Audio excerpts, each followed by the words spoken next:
ভারতবর্ষের লোককথায় এরকম বর্ণনা আছে, সুকরাতের শিষ্য পরম্পরায় মনীষী অরস্তু নিজ শিষ্য সিকান্দারকে ভারত থেকে গীতা জ্ঞানী গুরু সঙ্গে নিয়ে আসার নির্দেশ দিয়েছিলেন।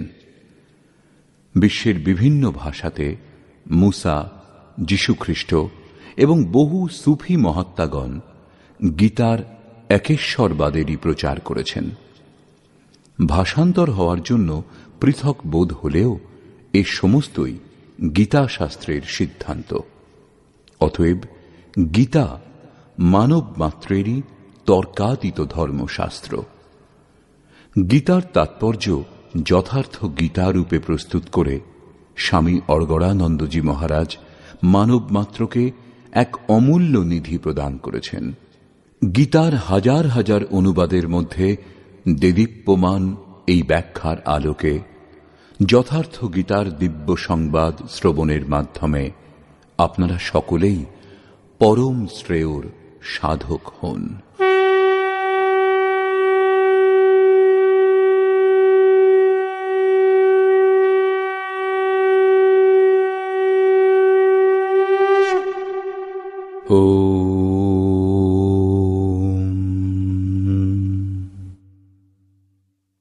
শ্রী পরমাত্মনে নমঃ।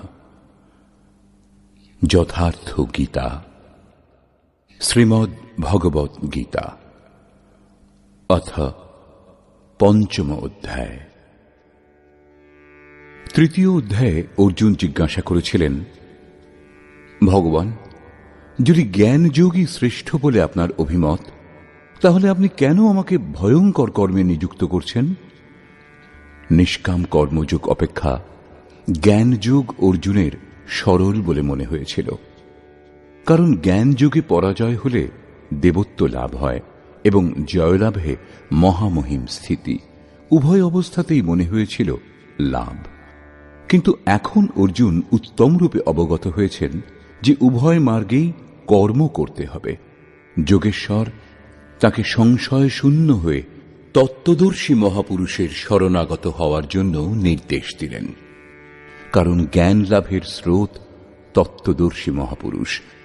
অতএব উভয় পথের মধ্যে থেকে একটি নির্বাচনের পূর্বে তিনি নিবেদন করলেন, অর্জুন উবাচ,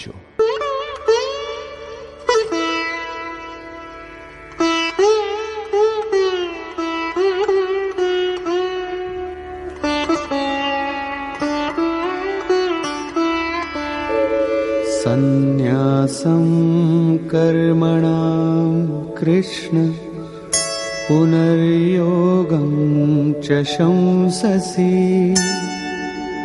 যচ্ছ্রেয় এতয়োরেকং তন্মে ব্রূহি সুনিশ্চিতং। হে কৃষ্ণ, আপনি কখনো সন্ন্যাস অবলম্বন করে যে কর্ম করা হয় সেই কর্মের, এবং কখনো নিষ্কাম দৃষ্টি দ্বারা যে কর্ম করা হয় সেই কর্মের প্রশংসা করছেন। উভয়ের মধ্যে আপনি যেটি উত্তম রূপে নির্দিষ্ট করেছেন, যেটি পরম কল্যাণকর, তা আমাকে বলুন। দুটি পথ যদি একই জায়গায় পৌঁছয়, তাহলে আপনি সুবিধাজনক পথ কোনটি নিশ্চয়ই জিজ্ঞাসা করবেন। যদি না করেন, তাহলে জানতে হবে যে আপনি যাবেন না। এই প্রসঙ্গে শ্রীকৃষ্ণ বলছেন, শ্রী ভগবান উবাচ, সন্ন্যাসঃ কর্মযোগশ্চ নিঃশ্রেয়সকরাবুভৌ তয়োস্তু কর্ম সন্ন্যাসাৎ কর্মযোগো বিশিষ্যতে।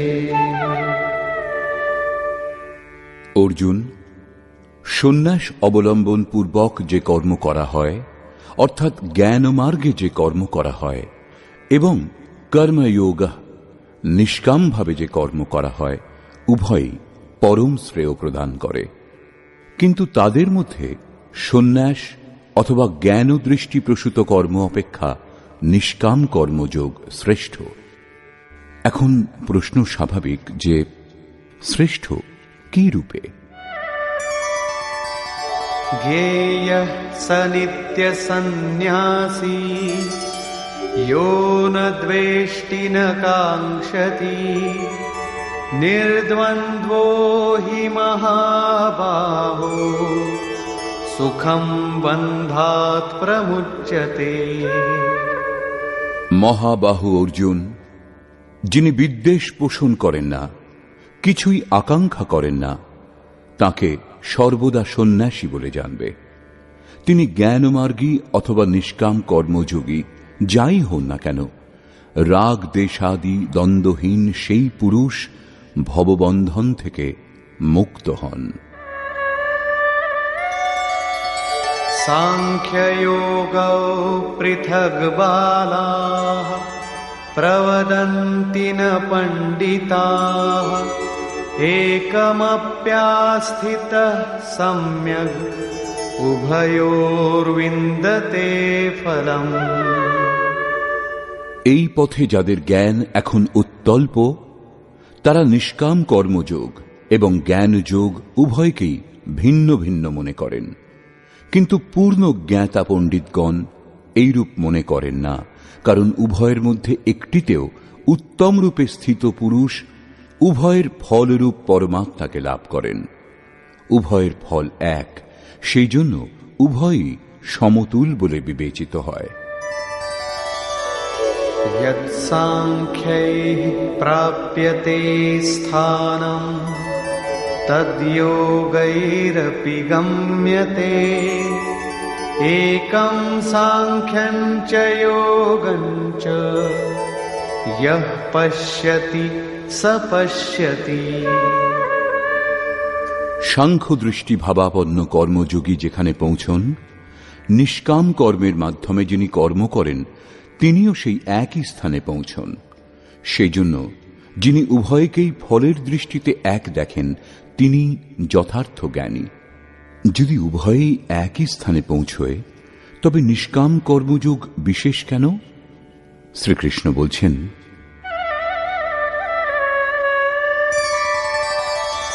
সন্ন্যাসস্তু মহাবাহো দুঃখমাপ্তুময়ো গতঃ যোগযুক্তো মুনির্ব্রহ্ম ন চিরেণাধিগচ্ছতি।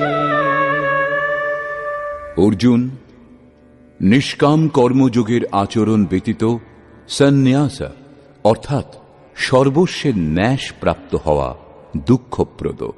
যখন যোগের আচরণই আরম্ভ হয়নি তখন তা প্রায় অসম্ভব।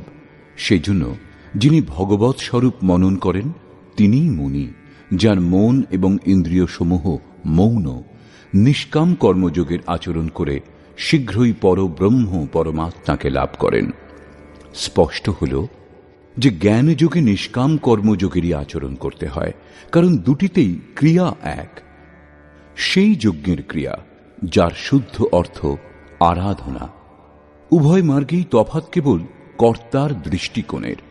একজন নিজের ক্ষমতা বুঝে লাভ লোকসান বিবেচনা করে এই কর্মে প্রবৃত্ত হন, এবং অন্যজন যিনি নিষ্কাম কর্মযোগী তিনি ইষ্টের ওপর নির্ভর করে এই ক্রিয়াতে প্রবৃত্ত হন।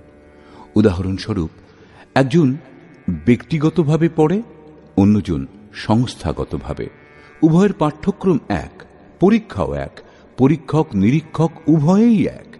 এইরূপ উভয়ের সদ্গুরু তত্ত্বদর্শী এবং উপাধি এক, কেবল পড়বার পদ্ধতি তাদের ভিন্ন। হ্যাঁ, সংস্থাগত ছাত্রের জন্য সুবিধা অধিক থাকে। পূর্বে শ্রীকৃষ্ণ বলেছেন যে কাম এবং ক্রোধ দুর্জয় শত্রু। অর্জুন, এদের তুমি বিনাশ করো। অর্জুনের মনে হল এ তো বড় কঠিন। তখন শ্রীকৃষ্ণ বললেন, না, দেহ থেকে উৎকৃষ্ট ইন্দ্রিয়, ইন্দ্রিয় থেকে উৎকৃষ্ট মন, মন থেকে উৎকৃষ্ট বুদ্ধি, বুদ্ধি থেকে উৎকৃষ্ট তোমার স্বরূপ, সেখান থেকেই তুমি প্রেরিত। এই প্রকার নিজের ক্ষমতা বুঝে নিজের শক্তি সম্বল করে স্বাবলম্বী হয়ে কর্মে প্রবৃত্ত হওয়া জ্ঞানযোগ। শ্রীকৃষ্ণ বলেছিলেন, চিত্তকে ধ্যানস্থ করে কর্মগুলি আমাকে সমর্পণ করে আশা, মমতা এবং সন্তাপ রহিত হয়ে যুদ্ধ করো। সমর্পণের সঙ্গে ইষ্টের উপর নির্ভর করে সেই কর্মে প্রবৃত্ত হওয়া নিষ্কাম কর্মযোগ। উভয়ের ক্রিয়া এবং পরিণাম এক। এরই ওপর জোর দিয়ে যোগেশ্বর শ্রীকৃষ্ণ এখানে বলছেন যে যোগের আচরণ ব্যতীত সন্ন্যাস অর্থাৎ শুভাশুভ কর্মের সমাপ্তির স্থিতি লাভ অসম্ভব। শ্রীকৃষ্ণের অনুসারে এরূপ কোনো যোগ নেই যে হাত গুটিয়ে বসে এটা বললেই হল, আমি পরমাত্মা, শুদ্ধ বুদ্ধ, আমার কর্ম করবার প্রয়োজন নেই, আমার কোনো বন্ধন নেই, আমি ভালো মন্দ যা কিছু করি তা আমি করি না, ইন্দ্রিয় সমূহ নিজ নিজ কর্মে প্রবৃত্ত। এরূপ কপটতা শ্রীকৃষ্ণের শব্দে কোথাও নেই। সাক্ষাৎ যোগেশ্বরও নিজের অনন্য সখা অর্জুনকে কর্ম ছাড়া এই স্থিতি প্রদান করতে পারেননি। এরূপ করতে পারলে গীতার প্রয়োজন কি ছিল? কর্ম করতেই হবে, কর্ম করেই সন্ন্যাসের স্থিতি লাভ করা সম্ভব এবং যোগযুক্ত পুরুষ শীঘ্রই পরমাত্মাকে লাভ করেন। এরূপ পুরুষের লক্ষণ কি? এই প্রসঙ্গে শ্রীকৃষ্ণ বলছেন,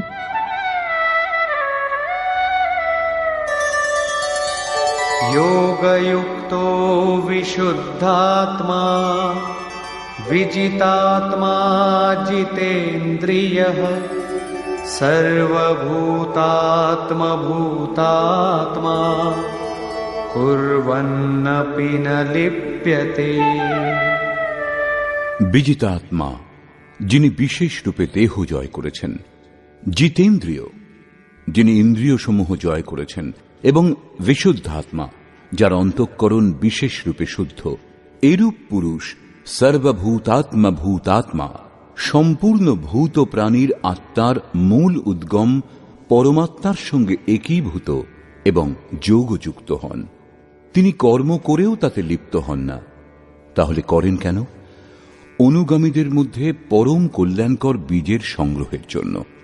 কেন লিপ্ত হন না? কারণ সম্পূর্ণ প্রাণীগণের যিনি মূল উদ্গম, যার নাম পরম তত্ত্ব, সেই তত্ত্বে তিনি স্থিত হয়ে গেছেন। এর থেকে শ্রেষ্ঠ আর কিচ্ছু নেই যার খোঁজ করা হবে। যাবতীয় বস্তু যেগুলি ত্যাগ করে এসেছেন সে সমস্ত তুচ্ছ হয়ে গেছে। তাহলে আসক্তি কার উপর করবেন? সেজন্য তিনি কর্মে আবদ্ধ হন না। এটাই যোগযুক্তের শ্রেষ্ঠ নিদর্শন। পুনরায় যোগযুক্ত পুরুষের স্থিতি স্পষ্ট করছেন। তিনি কর্মে প্রবৃত্ত থেকেও তাতে লিপ্ত হন না কেন? নৈব কিঞ্চিৎ করোমিতি যুক্তো মন্যেত তত্ত্ববিৎ পশ্যন শৃণ্বন স্পৃশন জিঘ্রন অশ্নন গচ্ছন স্বপন শ্বসন প্রলপন বিসৃজন গৃহ্ণন উন্মিষন নিমিষন্নপি ইন্দ্রিয়াণীন্দ্রিয়ার্থেষু বর্তন্ত ইতি ধারয়ন। পরম তত্ত্ব পরমাত্মার যিনি দর্শন করেছেন, সেই যোগযুক্ত পুরুষের মনের স্থিতি অবস্থার উপলব্ধি এই যে আমি সামান্য কিছুরও কর্তা নই। এটা তার কল্পনা নয়, পরন্তু এই স্থিতি তিনি কর্ম করে লাভ করেছেন।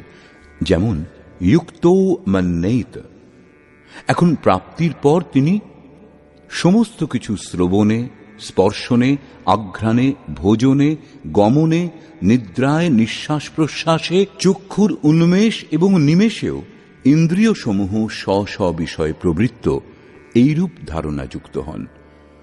পরমাত্মা থেকে শ্রেষ্ঠ কিছু নেই, এবং যখন তিনি সেই পরমাত্মাতেই স্থিত, তখন তার থেকে শ্রেষ্ঠ কোনো সুখের কামনা করে তিনি কারো স্পর্শ ইত্যাদি করবেন? যদি এর থেকে শ্রেষ্ঠ কিছু থাকত তাহলে আসক্তি অবশ্যই হতো। কিন্তু প্রাপ্তির পর এখন এগিয়ে যাবেন কোথায় এবং কি ত্যাগ করবেন? সেই জন্য যোগযুক্ত পুরুষ লিপ্ত হন না। একেই একটি উদাহরণের মাধ্যমে স্পষ্ট করলেন। ব্রহ্মণ্যাধায় কর্মাণি সঙ্গম ত্যক্ত্বা করোতি ইয়ঃ लिप्यते न स पापेन पद्मपत्रमिवाम्भसा। পদ্মফুলের জন্ম কাদায় হয়, পদ্মপাতা জলে ভাসতে থাকে, তরঙ্গ রাত দিন তার উপর দিয়ে যাওয়া আসা করে, কিন্তু এর পাতা দেখবেন শুকনোই থাকে। জলের একটা বিন্দুও তার উপর স্থির হতে পারে না। জল এবং পাঁকের মধ্যে থেকেও পদ্মপাতা তাতে লিপ্ত হয় না। সেইরূপ যে পুরুষ সমস্ত কর্ম পরমাত্মাতে বিলয় করে, কারণ সাক্ষাৎকারের সঙ্গেই কর্মের বিলয় হয়, এর পূর্বে নয়, আসক্তি ত্যাগ করে, কারণ এর থেকে শ্রেষ্ঠ আর কিছু নেই, অতএব আসক্তিও থাকে না, সেই জন্য আসক্তি ত্যাগ করে কর্ম করেন, এইরূপ তিনিও লিপ্ত হন না। তাহলে তিনি করেন কেন? আপনাদের জন্যে, সমাজের কল্যাণ সাধনের জন্যে, অনুগামীদের পথ দেখানোর জন্যে। এই প্রসঙ্গেই জোর দিলেন।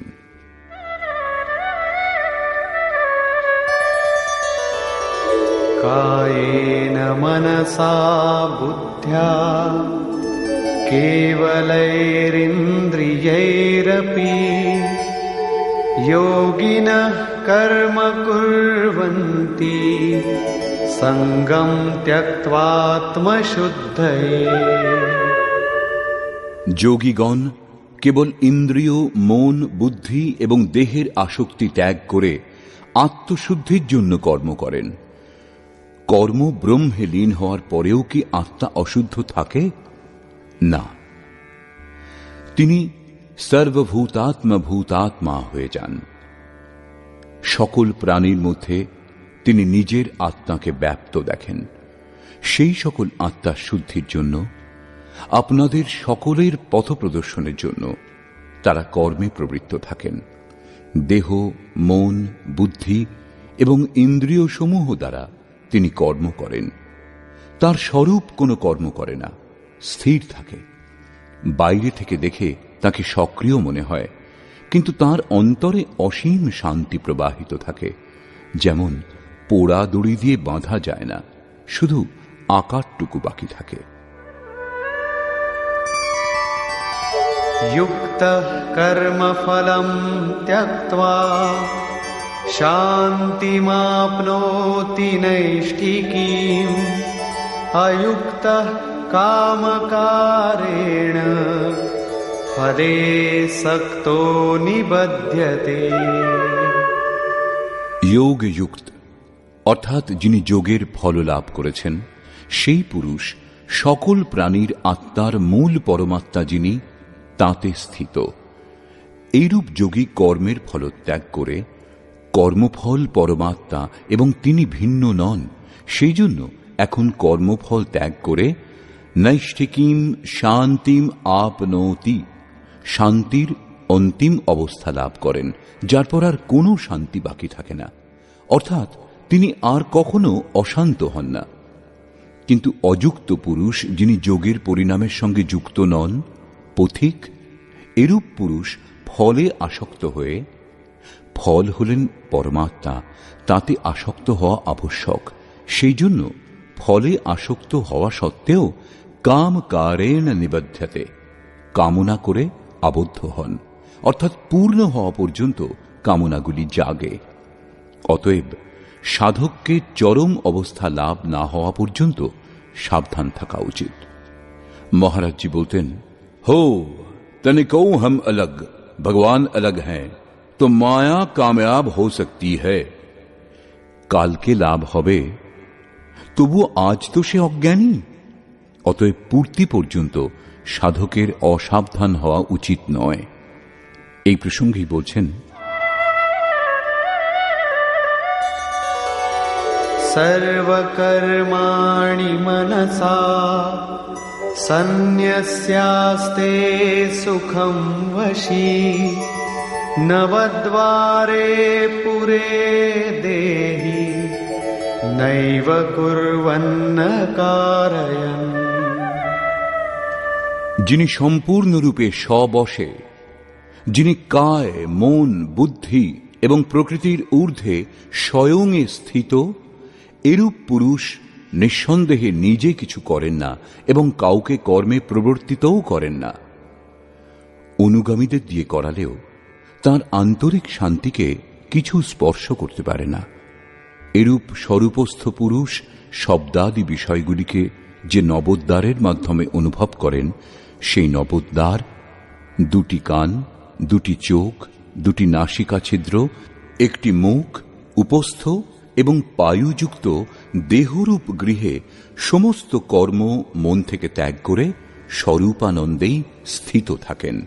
বাস্তব পক্ষে তিনি কিছু করেন না এবং করানও না। পুনরায় একেই শ্রীকৃষ্ণ অন্য শব্দে বলেছেন যে সেই প্রভু নিজে কিছু করেন না, কাউকে কোনো কর্মে প্রবর্তিতও করেন না। সদ্গুরু, ভগবান, প্রভু, স্বরূপস্থ মহাপুরুষ সকলেই একে অন্যের পর্যায়ভুক্ত। আলাদাভাবে কোনো ভগবান কিছু করবার জন্য আসেন না।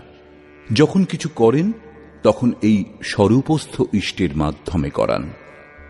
মহাপুরুষের জন্য দেহ গৃহমাত্র, অতএব পরমাত্মা করুন অথবা মহাপুরুষ একই ব্যাপার, কারণ তিনি তাঁদের মাধ্যমে করেন। বস্তুত সেই পুরুষ করেও কিছুই করেন না। এই প্রসঙ্গেই এর পরের শ্লোকটিতে বলছেন, ন কর্তৃত্বম ন কর্মাণি লোকস্য সৃজতি প্রভুঃ ন কর্মফল সংযোগম স্বভাবস্তু প্রবর্ততে। সেই প্রভু ভূত প্রাণীগণের কর্তৃত্ব, কর্ম এবং কর্মফলের সংযোগ সৃষ্টি করেন না। স্বভাবে যে প্রকৃতির চাপ, সেই অনুসারেই সকলে প্রবর্তিত হয়। যার যেমন প্রকৃতি, সাত্ত্বিক, রাজসিক অথবা তামসিক, সেই স্তর থেকেই সে প্রবর্তিত হয়। প্রকৃতি তো বিস্তৃত, কিন্তু আপনার উপর ততটাই প্রভাব বিস্তার করতে পারে যতটা আপনার স্বভাব বিকৃত অথবা উন্নত। প্রায় লোকে বলে যে কর্ম করেন, করান ভগবান। আমরা তো যন্ত্র মাত্র, আমাদের দিয়ে তিনি ভালো করান অথবা মন্দ। কিন্তু যোগেশ্বর শ্রীকৃষ্ণ বলছেন, প্রভু স্বয়ং কিছু করেন না এবং কাউকে দিয়ে করানও না এবং জোগাড়ও করে দেন না। লোকে স্বভাবে স্থিত প্রকৃতির চাপ অনুসারেই আচরণ করে, সতই কার্য করে। তারা নিজের স্বভাবের জন্য করতে বাধ্য হয়, ভগবান করেন না। তাহলে লোকে বলে কেন যে ভগবান করেন? এই প্রসঙ্গে যোগেশ্বর বলছেন,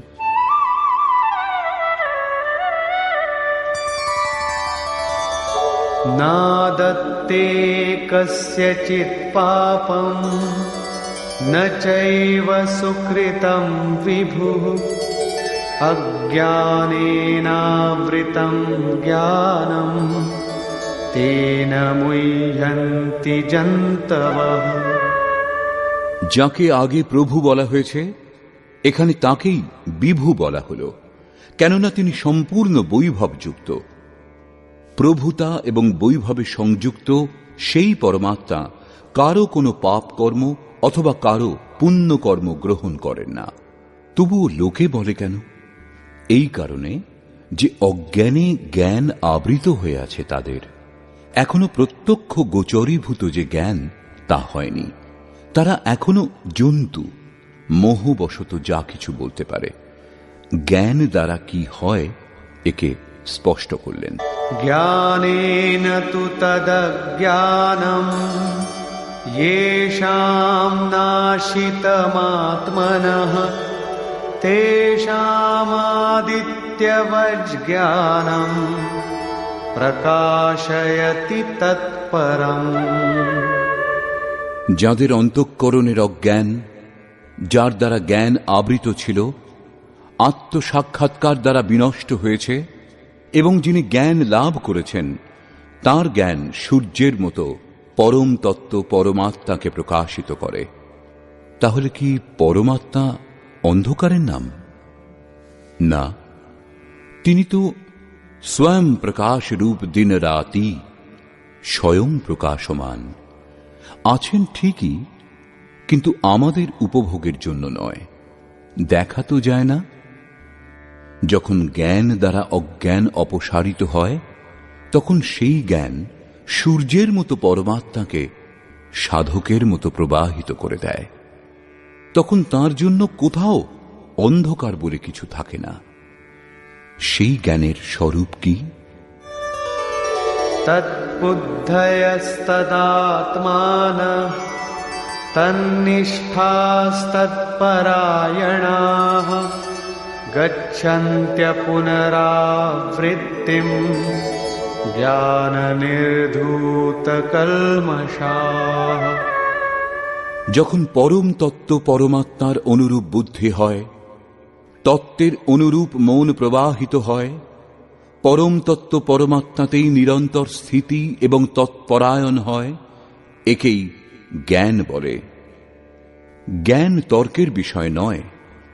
এই জ্ঞান দ্বারা পুরুষ পাপ মুক্ত হয়ে পুনরাগমন থেকে মুক্তি পেয়ে পরম গতি লাভ করেন। পরম গতিপ্রাপ্ত পূর্ণ জ্ঞান সম্পন্ন পুরুষকেই পণ্ডিত বলে। আরো বলছেন, বিদ্যা বিনয় সম্পন্নে ব্রাহ্মণে গবিহস্তিনি শুনি চৈব স্বপাকে চ পণ্ডিতাঃ সমদর্শিনঃ। জ্ঞান দ্বারা যাদের পাপ বিনষ্ট হয়েছে, যারা অপুনরাবর্তী পরম গতি লাভ করেছেন, এইরূপ জ্ঞানীগণ বিনয়ী ব্রাহ্মণ এবং চণ্ডাল, গরু, কুকুর ও হাতিতে সমদর্শী হন। তাদের দৃষ্টিতে বিদ্যা বিনয় সম্পন্ন ব্রাহ্মণে কোনো বিশেষত্ব হয় না এবং চণ্ডালের প্রতি কোনো হেয় ভাব হয় না। গাভী ধর্ম নয়, কুকুর অধর্ম নয় এবং হাতির মধ্যেও কোনো বিশেষত্ব নেই। এরূপ পণ্ডিত জ্ঞাতাগণ সমদর্শী এবং সমবর্তী হন। তাদের দৃষ্টি চর্মে নয়, আত্মাতে পড়ে। পার্থক্য কেবল এই, বিদ্যা বিনয় সম্পন্ন স্বরূপের কাছাকাছি থাকেন এবং বাকি যারা, তারা থাকে কিছুটা দূরে, কেউ এক স্তর ওপরে, কেউ এক স্তর নিচে থাকে। দেহটা তো বস্ত্র, তাদের দৃষ্টি বস্ত্রকে গুরুত্ব দেয় না, পরন্তু তাদের হৃদয়ে স্থিত আত্মাতে পড়ে। সেই জন্য তারা পার্থক্য করেন না। শ্রীকৃষ্ণ যথেষ্ট গোসেবা করেছিলেন। তার গাভীর প্রতি গৌরবপূর্ণ শব্দ বলা উচিত ছিল, কিন্তু তিনি সেরূপ কিছু বলেননি। শ্রীকৃষ্ণ গাভীকে ধর্মে কোনো স্থান দেননি, কেবল এইটুকু স্বীকার করেছিলেন যে অন্য আরও জীবাত্মার মতো তাদের মধ্যেও আত্মা বিদ্যমান। গাভীর আর্থিক মহত্ব যাই হোক না কেন, তাদের ধার্মিক বৈশিষ্ট্য পরবর্তী মানুষেরা জোর করে চাপিয়েছে। শ্রীকৃষ্ণ বলেছেন, অবিবেকীদের বুদ্ধি অনন্ত ভেদযুক্ত হয়, সেই জন্য তারা অনন্ত ক্রিয়ার বিস্তার করে নেয়। শোভাযুক্ত বাণীতে তারা সে সমস্ত ব্যক্তও করে। তাদের বাণীর প্রভাব যাদের চিত্তের উপরে পড়ে, তাদের বুদ্ধিও নাশ হয়। কিছু লাভ হয় না, উপরন্তু অনেক কিছু লোকসান হয়। অর্জুন, নিষ্কাম কর্মযোগে নির্ধারিত ক্রিয়া একটাই, যজ্ঞের প্রক্রিয়া আরাধনা। গাভী, কুকুর, হাতি, অশ্বত্থ, নদীর ধার্মিক মহত্ব এই অনন্ত শাখাযুক্ত অবিবেকীদেরই সৃষ্ট। যদি এগুলির ধার্মিক মহত্ব থাকত, তাহলে তা শ্রীকৃষ্ণ অবশ্যই বলে থাকতেন। হ্যাঁ, মন্দির, মসজিদ ইত্যাদি পূজার স্থানের প্রয়োজন সাধনার আরম্ভিক কালে অবশ্যই থাকে। সেখানে প্রেরণাদায়ক সামূহিক উপদেশ পাওয়া যায়, তার উপযোগিতা অবশ্যই আছে। এগুলি ধর্মোপদেশ কেন্দ্র। বর্তমান শ্লোকে দুজন পণ্ডিতের উল্লেখ করা হয়েছে, একজন পূর্ণ জ্ঞাতা এবং অন্যজন বিদ্যা বিনয় সম্পন্ন। কি রূপে তাঁরা দুজন? বস্তুত প্রত্যেক শ্রেণীর সীমা দুটি হয়, অধিকতম সীমা পরাকাষ্ঠা এবং নিম্নতম সীমা প্রবেশিকা। উদাহরণস্বরূপ, ভক্তির নিম্নতম সীমা সেখানে যেখান থেকে ভক্তি আরম্ভ করা হয়, বিবেক, বৈরাগ্য ও নিষ্ঠার সঙ্গে যখন আরাধনা করা হয়, এবং অধিকতম সীমা সেটা যেখানে ভক্তি আপন পরিণাম দেওয়ার স্থিতিতে থাকে। ব্রাহ্মণ শ্রেণীতেও এইরূপ হয়। যখন ব্রহ্মে স্থিতিলাভের ক্ষমতা চলে আসে, তখন বিদ্যা বিনয় স্বাভাবিকভাবে সাধকের মধ্যে পাওয়া যায়। মনে শান্ত ভাব, ইন্দ্রিয়সমূহের দমন, অনুভূতির সঞ্চার, ধারাবাহিক চিন্তন, ধ্যান এবং সমাধি ইত্যাদি ব্রহ্মে স্থিত হওয়ার সমস্ত যোগ্যতা তার অন্তরালে স্বাভাবিকভাবে কার্য করে। একে ব্রাহ্মণত্বের নিম্নতম সীমা বলে। যখন ক্রমশ উন্নত হতে হতে ব্রহ্মের দিগদর্শন করে সাধক তাঁতেই বিলীন হন, তখন উচ্চতম সীমা উপস্থিত হয়। যাকে জানবার জন্য সাধনারত ছিলেন, তাকে লাভ করে তিনি পূর্ণ জ্ঞাতা হন। অপুনরাবৃত্তিযুক্ত এরূপ মহাপুরুষ সেই বিদ্যা বিনয় সম্পন্ন ব্রাহ্মণ, চণ্ডাল, কুকুর, হাতি, গাভী সকলের প্রতি সমদৃষ্টি হন, কারণ তার দৃষ্টি হৃদয়স্থিত আত্মস্বরূপে পড়ে। এরূপ মহাপুরুষ পরম গতি লাভ করে কি পেয়েছেন এবং কি রূপে, এর উপর আলোকপাত করে যোগেশ্বর শ্রীকৃষ্ণ বলছেন, ইহৈব তৈর্জিতঃ সর্গো येषां साम्ये स्थितं मनः निर्दोषं हि समं ब्रह्म तस्माद् ब्रह्मणि ते स्थिताः। সেই মহাপুরুষগণ জীবিত অবস্থাতেই সম্পূর্ণ সংসার জয় করেন, যাদের মন সমভাবে স্থিত। মনের সমভাবের সঙ্গে সংসার জয় করবার কি সম্বন্ধ? সংসার লুপ্ত হওয়ার পর সেই পুরুষ থাকেন কোথায়?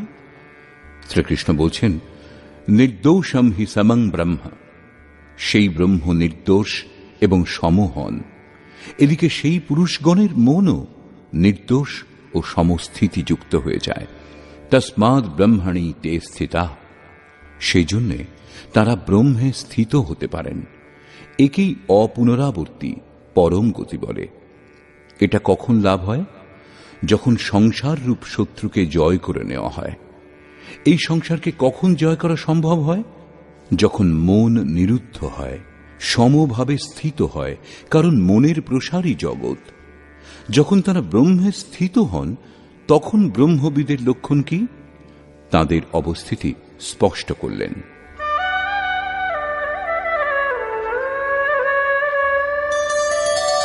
न प्रहृष्येत् प्रियं प्राप्य नो द्विजेत् प्राप्य चाप्रियम् स्थिरबुद्धिरसम्मूढो ब्रह्मविद् ब्रह्मणि स्थितः। সেই জন্য সাধারণ লোকে যাকে প্রিয় বলে মনে করে, তাকে পেয়ে তিনি উৎফুল্ল হন না, এবং যাকে লোকে অপ্রিয় বলে ভাবে, যেমন ধর্মাবলম্বী প্রতীক রূপে ব্যবহার করেন, তাকে পেয়ে তিনি উদ্বিগ্ন হন না। তার প্রিয় অপ্রিয় বলে কেউ থাকে না।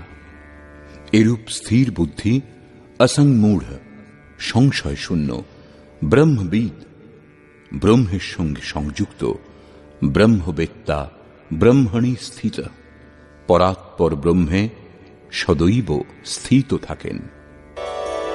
बाह्यस्पर्शेष्वसक्तात्मा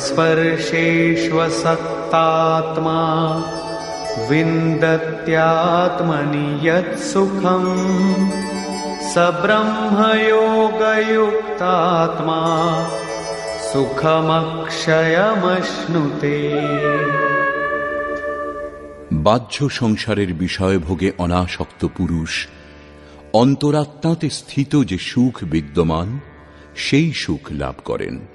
সেই পুরুষ ব্রহ্মযোগ যুক্তাত্মা, পরব্রহ্ম পরমাত্মায় মিলিত হয়ে যুক্তাত্মা হন।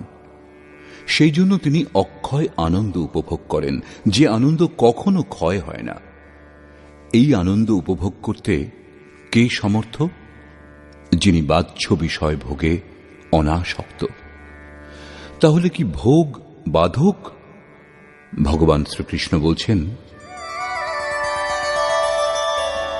ये हि संस्पर्शजा भोगा दुःखयोनय एव ते आद्यन्तवन्तः कौन्तेय न तेषु रमते बुधः।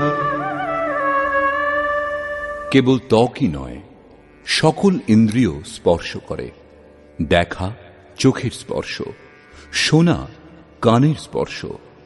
এই প্রকার ইন্দ্রিয়সমূহ এবং বিষয়সমূহের সংযোগে উৎপন্ন সকল ভোগ যদ্যপি ভোগকালে সুখদায়ক বলে মনে হয়, কিন্তু নিঃসন্দেহে সে সকল দুঃখয়োনয়, দুঃখদায়ক যোনির কারণ।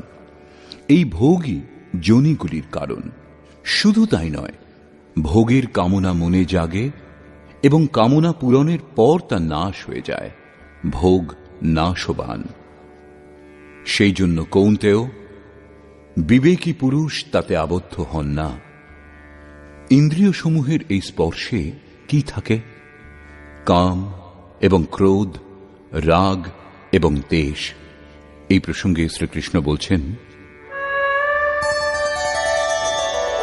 शक्नोति हैव यः सोढुम् प्राक्शरीरविमोक्षणात् कामक्रोधोद्भवं वेगम् स युक्तः स सुखी नरः। সেই জন্য যে মনুষ্য দেহ বিনাশের পূর্বেই কাম এবং ক্রোধ থেকে উৎপন্ন বেগ সহ্য করতে, নাশ করতে সক্ষম হন, তিনি নর, অর্থাৎ যিনি রমণ করেন না। তিনি এই লোকে যোগযুক্ত এবং সুখী। এরপর আর দুঃখ নেই। সেই সুখে অর্থাৎ পরমাত্মাতে স্থিতি লাভ করেন। জীবিত অবস্থাতেই এর প্রাপ্তির বিধান, মৃত্যুর পর নয়। সন্ত কবীর এই বিষয়ে স্পষ্ট বলেছেন, অবধূ জীবত মে কর আশা। তাহলে কি মৃত্যুর পর মুক্তি লাভ হয় না? তিনি বলেছেন, মুয়ে মুক্তি গুরু কহে স্বার্থী ঝুঠা দে বিশ্বাসা।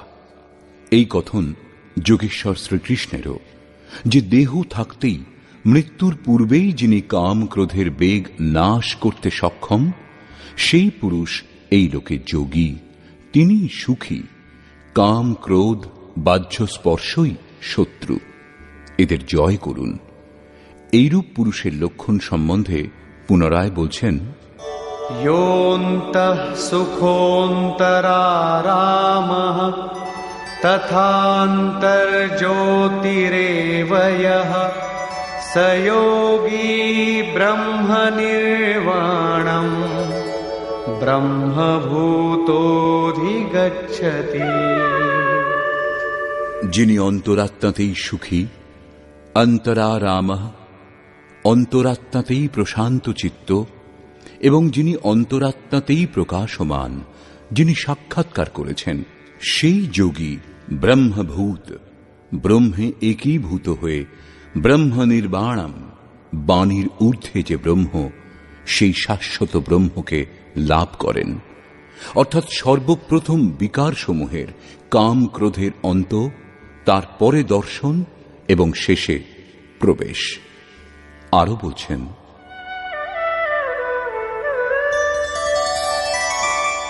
लभन्ते ब्रह्मनिर्वाणम् ऋषयः क्षीणकल्मषाः छिन्नद्वैधायतात्मानः सर्वभूतहिते रताः।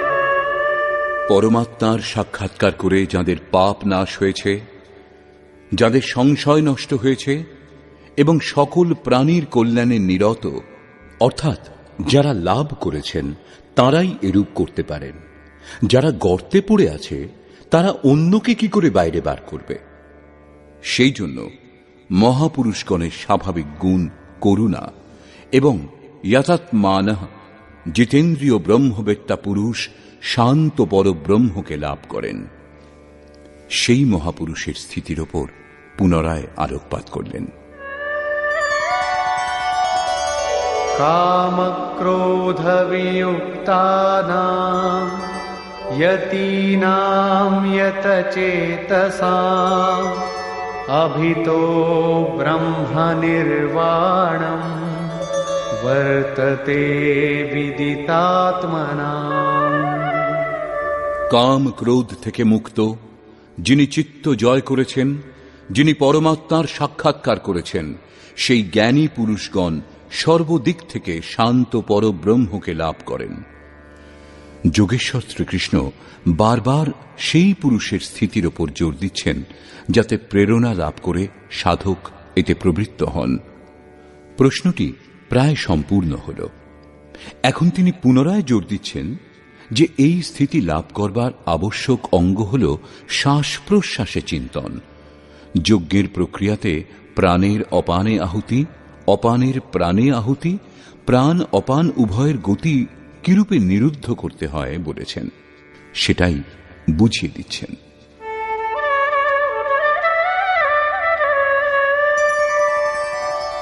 स्पर्शान् कृत्वा बहिर्बाह्यान् चक्षुश्चैवान्तरे भ्रुवोः प्राणापानौ समौ कृत्वा नासाभ्यन्तरचारिणौ यतेन्द्रियमनोबुद्धिः मुनिर्मोक्षपरायणः विगतेच्छाभयक्रोधो यः सदा मुक्त एव सः। অর্জুন, বাহ্য বিষয় এবং দৃশ্যগুলির চিন্তন না করে, সেগুলি ত্যাগ করে, দৃষ্টি ভ্রূযুগলের মধ্যে স্থির করে, ভ্রুবঃ অন্তরে, এর অর্থ এই নয় যে নেত্রদ্বয়ের মধ্যে অথবা ভ্রূযুগলের মধ্যেই কোথাও দেখবার চিন্তা করে দৃষ্টি স্থির করবেন। ভ্রূযুগলের মধ্যের অর্থ এটাই যে সোজা হয়ে বসলে দৃষ্টি ভ্রূযুগলের মধ্যে দিয়ে যেন সোজা সম্মুখে পড়ে, কখনো ডান দিকে কখনো বাঁ দিকে, এদিক ওদিক অস্থির যেন দৃষ্টি না হয়। নাকের অগ্রভাগে সোজা দৃষ্টি স্থির করে নাক যেন নজরে না পড়ে। নাকের মধ্যে যে প্রাণ এবং অপান বায়ু বিচরণ করে, সেই বায়ু সমান করে, অর্থাৎ দৃষ্টি সেখানে হবে এবং স্মৃতি শ্বাসে যুক্ত করতে হবে। সে শ্বাস কখন ভিতরে যায়, কতক্ষণ ভেতরে থাকে? প্রায় আধ সেকেন্ডের মতো থাকে। জোর করে বেশিক্ষণ শ্বাস বন্ধ রাখা উচিত নয়। কখন বাইরে আসে, বাইরে কতক্ষণ থাকে বলবার দরকার নেই যে শ্বাসে যে নামধ্বনি হয় তা শুনতে পাওয়া যাবে। এইভাবে শ্বাস প্রশ্বাসে যখন স্মৃতি স্থির হবে, তখন ধীরে ধীরে শ্বাস অচল স্থির হয়ে যাবে, সম হয়ে যাবে। মনে কোনো সংকল্পের উদয় হবে না এবং বাহ্য কোনো সংকল্প অন্তরে প্রবেশ করে মনকে নাড়া দিতেও পারবে না। বাহ্য ভোগ সমূহের চিন্তন বাইরেই ত্যাগ করে দিলে অন্তরেও সংকল্প জাগবে না। স্মৃতি একদম স্থির হয়ে যাবে। তৈলধারার সদৃশ। তৈলধারা জলের মতো বিন্দু বিন্দু পড়ে না, যতক্ষণ পড়ে ধারাতেই পড়ে। এইরূপ প্রাণ ও অপানের গতি সমান স্থির করে ইন্দ্রিয় সমূহ, মন এবং বুদ্ধি যিনি জয় করেছেন, ইচ্ছা, ভয় এবং ক্রোধ রহিত, যিনি মননশীলতার চরম সীমায় পৌঁছেছেন, এরূপ মোক্ষপরায়ণ মুনি সদা মুক্ত। মুক্ত হয়েও তিনি কোথায় যান, কি লাভ করেন? এই প্রসঙ্গে বলছেন, ভোক্তারম যজ্ঞতপসাম সর্বলোকমহেশ্বরম সুহৃদম সর্বভূতানাং জ্ঞাত্বা মাম শান্তিমৃচ্ছতি। সেই মুক্ত পুরুষ আমাকে যজ্ঞ এবং তপস্যার ভোক্তা, সর্বলোকের ঈশ্বরের ঈশ্বর, সকল প্রাণীর স্বার্থরহিত হিতৈষী, সাক্ষাৎ এই রূপ জেনে শান্তি লাভ করেন। শ্রীকৃষ্ণ বলছেন, সেই পুরুষের শ্বাস প্রশ্বাসের যজ্ঞ এবং তপস্যার ভোক্তা আমি। যজ্ঞ এবং তপস্যা অবশেষে যার মধ্যে বিলীন হয় সেও আমি। সেই পুরুষ আমাকে লাভ করেন। যজ্ঞের শেষে যার নাম শান্তি, তা আমারই স্বরূপ। সেই মুক্ত পুরুষ আমাকে জানেন এবং জানবার পর আমাকেই লাভ করেন। একেই শান্তি বলে। আমি যেমন ঈশ্বরেরও ঈশ্বর, সেইরূপ তিনিও। নিষ্কর্ষ। বর্তমান অধ্যায়ের আরম্ভে অর্জুন জিজ্ঞাসা করেছিলেন যে কখনো আপনি নিষ্কাম কর্মযোগের এবং কখনো সন্ন্যাস মার্গ অনুসারে যে কর্ম করা হয় তার প্রশংসা করছেন। অতএব উভয়ের মধ্যে যেটা আপনি চূড়ান্ত বলে নির্দিষ্ট করেছেন, যা পরম কল্যাণকর, তা আমাকে বলুন। শ্রীকৃষ্ণ বললেন, অর্জুন, দুটি পরম কল্যাণকর। উভয় মার্গেই সেই নির্ধারিত যজ্ঞের প্রক্রিয়াই সম্পাদন করা হয়। তবুও নিষ্কাম কর্মযোগ বিশিষ্ট। এর অনুষ্ঠান না করলে সন্ন্যাস অর্থাৎ শুভাশুভ কর্মগুলি শেষ হয় না। সন্ন্যাস পথের নাম নয়, গন্তব্যের নাম সন্ন্যাস। যিনি যোগযুক্ত তিনিই সন্ন্যাসী। যোগযুক্তের লক্ষণ বললেন তিনিই প্রভু। তিনি কিছু করেন না, কাউকে দিয়ে কিছু করানও না, পরন্তু স্বভাববশত প্রকৃতির চাপে পড়ে বাধ্য হয়ে মানুষ নিজ নিজ কর্মে ব্যস্ত থাকে। যিনি সাক্ষাৎ আমাকে জানতে পারেন তিনি জ্ঞাতা এবং পণ্ডিত। যজ্ঞের পরিণামে পুরুষ আমাকে জানতে পারেন। শ্বাস প্রশ্বাসে জপ এবং যজ্ঞ তপস্যা যার মধ্যে বিলীন হয় সে আমি। যজ্ঞের পরিণাম স্বরূপ আমাকে জানবার পর তাঁরা যে শান্তি লাভ করেন তাও আমি। অর্থাৎ শ্রীকৃষ্ণ সদৃশ মহাপুরুষের মতো স্বরূপ তাঁরাও লাভ করেন। তিনিও ঈশ্বরের ঈশ্বর, আত্মারও আত্মস্বরূপময় হয়ে যান। সেই পরমাত্মার সঙ্গে একীভূত হন। এক হতে যতগুলি জন্মই লাগুক না কেন। বর্তমান অধ্যায় স্পষ্ট করলেন যে যজ্ঞ তপস্যার ভোক্তা। মহাপুরুষেরও অন্তরে বিদ্যমান শক্তি মহেশ্বর। অতএব